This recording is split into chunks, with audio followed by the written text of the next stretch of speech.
मुझे आश्चर्य होता है, मैं कल समाजवादी पार्टी के अध्यक्ष श्री अखिलेश यादव जी का एक बयान पढ़ रहा था। वो कह रहे थे कि उनकी सरकार आएगी तो अयोध्या को धार्मिक नगरी बनाएगी। अरे आप क्या धार्मिक नगरी बनाएंगे? आपने तो अपना इतिहास देखिए, राम भक्तों पर गोली आप ही के लोगों ने चलाई थी, आप ही की सरकार ने चलाई थी, समाजवादी पार्टी की सरकार ने। आज जब राम भक्तों के परिश्रम और पुरुषार्थ से प्रधानमंत्री मोदी जी के नेतृत्व में अयोध्या अब त्रेता युग का स्मरण करा रही है, तो आपके मुंह में भी पानी आने लग गया है। अरे भूल जाओ, आपने तो थानों में और जेलों में कृष्ण जन्माष्टमी के आयोजन को भी रोक दिया था, कांवड़ यात्रा पे प्रतिबंध लगा दिया था। जो आज जब हमारे जनप्रतिनिधि कह रहे थे ना कि हाथरस में 22 से ज्यादा मंदिरों का सुंदरीकरण हुआ, क्या ये समाजवादी पार्टी के समय में संभव था क्या? उनके समय में नहीं था, क्योंकि उस समय ये पैसा कब्रिस्तान की बाउंड्री वाल के लिए जाता था और वही तो हमने मंदिरों की तरफ डाइवर्ट किया है।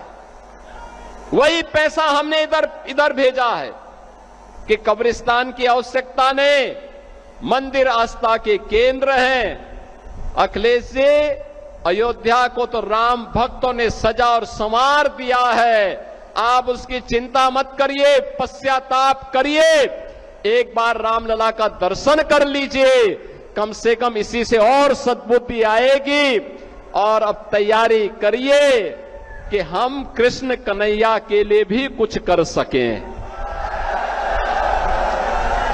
अब मथुरा की बात करिए। अगर सचमुच अपने को धार्मिक कहलाने का प्रयास कर रहे हो तो मथुरा वृंदावन पे खुल करके बोल दीजिए, श्री कृष्ण जन्मभूमि पर खुल करके बोल दीजिए और बोलिए ना कि श्री राम जन्मभूमि मुक्ति के आंदोलन की तर्ज पर ही श्री कृष्ण जन्मभूमि की मुक्ति का भी अभियान चलना चाहिए। भगवान श्री कृष्ण की जन्मभूमि को भी सम्मान मिलना चाहिए। हमारी सरकार वहां श्रद्धालुओं को बुनियादी सुविधाएं उपलब्ध करवाने का कार्य कर रही है। युद्ध स्तर पर हम प्रयास कर रहे हैं, लेकिन आप में हिम्मत नहीं, क्योंकि आप तो मुल्ला और मौलवियों के सामने घुटने टेकने के सिवाय आपके पास कोई ऐसा एजेंडा नहीं जो प्रदेश के विकास के लिए हो, अयोध्या, मथुरा या काशी के उत्थान के लिए हो, उनकी पहचान को, पौराणिक पहचान को बनाए रखने के लिए हो। ये धूल झोंकने का काम मत करो, एक खिसियानी बिल्ली खंबा नोचे वाली कहावत को चरितार्थ मत करो। अयोध्या अपनी पहचान के लिए आप पर मोहताज नहीं है, अयोध्या की अपनी पहचान है और अयोध्या ने अपनी पहचान को दुनिया के अंदर फिर से बनाया हुआ है। बहनों और भाइयों, ये जो दोहरे चाल चलने वाले लोग हैं, ये वही लोग हैं जो जनता जनार्दन को धोखा देते हैं। याद करिए, लोकसभा चुनाव के समय एक कांग्रेस और समाजवादी पार्टी आई थी, संविधान की दुहाई दे रही थी। आपने अभी 25 जून को आपातकाल दिवस मनाया, संविधान हत्या दिवस का आयोजन किया होगा अपने अपने जनपदों में।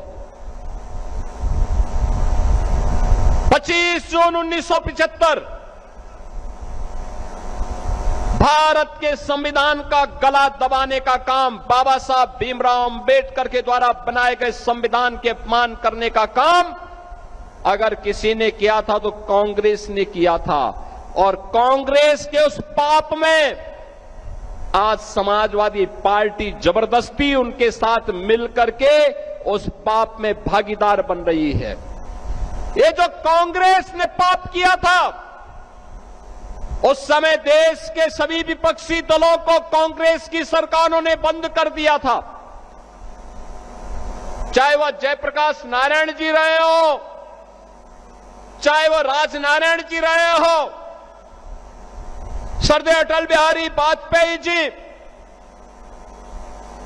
सरदेव लाल कृष्ण आडवाणी जी, डॉक्टर मुरली मनोहर जोशी जी, जितने वरिष्ठ नेता थे उनमें मुलायम सिंह यादव जी भी थे, श्री लालू प्रसाद यादव जी भी थे, कल्याण सिंह जी भी थे।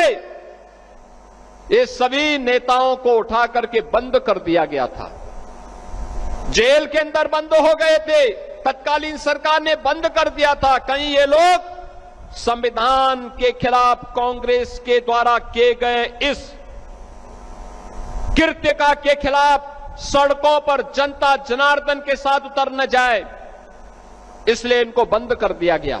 1 लाख से अधिक गिरफ्तारियां किए थे कांग्रेस के लोग।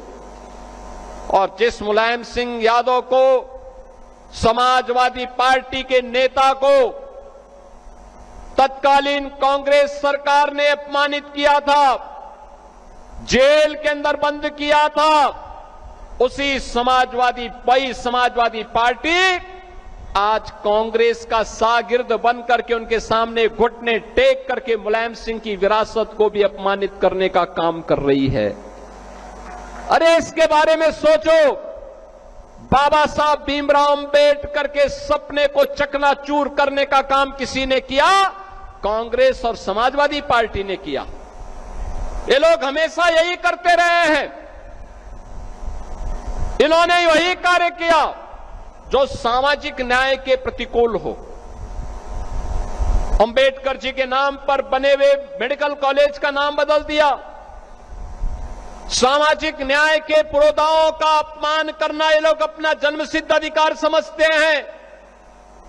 समाजवादी पार्टी में विकास का मतलब केवल एक गांव सेफई में विकास माना जाता था, और डबल इंजन के भारतीय जनता पार्टी की सरकार में विकास का मतलब उत्तर प्रदेश की 25 करोड़ जनता का विकास, उसमें हाथरस भी है, कासगंज भी है, एटा भी है, अलीगढ़ भी है, मथुरा भी है, फिरोजाबाद भी है, मैनपुरी भी है, आगरा भी है, इटावा भी है। हमारे लिए 75 जनपदों की सभी 350 तहसील और 25 करोड़ की आबादी का विकास ही हमारे लिए उत्तर प्रदेश का विकास है।